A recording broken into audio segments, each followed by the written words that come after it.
Hello, everyone, and welcome to Tabor Talk. I'm your host, Michael Tabor. So I'm just holding up my phone here, so if it's a little shaky, I'm down in my basement here. Actually, this is my wife's art studio here. Unfinished basement.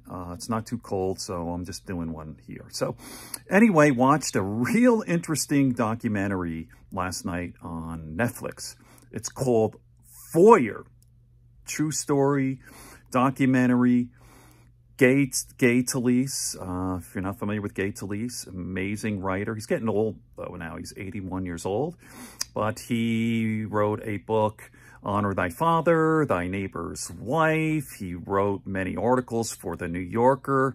Always loved him. Just an incredible writer. But years ago, back in the 80s, his very controversial book, Thy Neighbor's Wife, was on sexuality and sex, nudist camps, and all about sexuality. Spent like 8 years writing that book, and he participated. I mean, he went to nudist camps, nudist parties, and he was married with 2 daughters, and certainly had an impact on family. But they talk a little bit about that.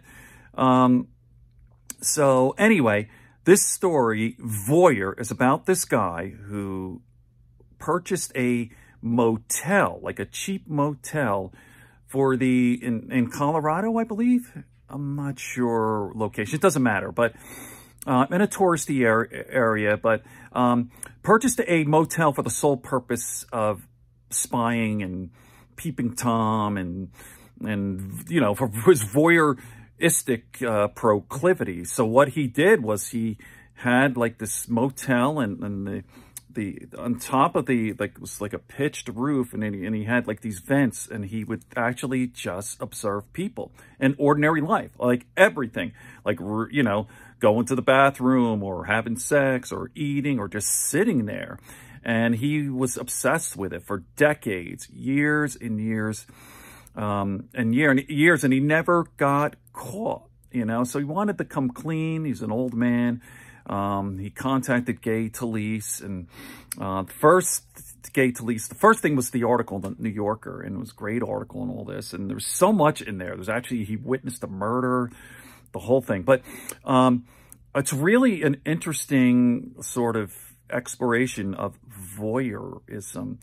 Gay Talese even said, like, I am a voyeur in a sense that I'm a writer, like, and I have that myself. I mean, here's the thing. I was actually having a conversation with a friend, and I've always been a voyeur, but not in a creepy way, I don't think. But there's something fascinating observing people when they're not aware, and especially, I guess, very private matters. So yeah, that could get into creepiness. You know, there's a website on the internet that's been around a long time. It's called voyeurweb.com.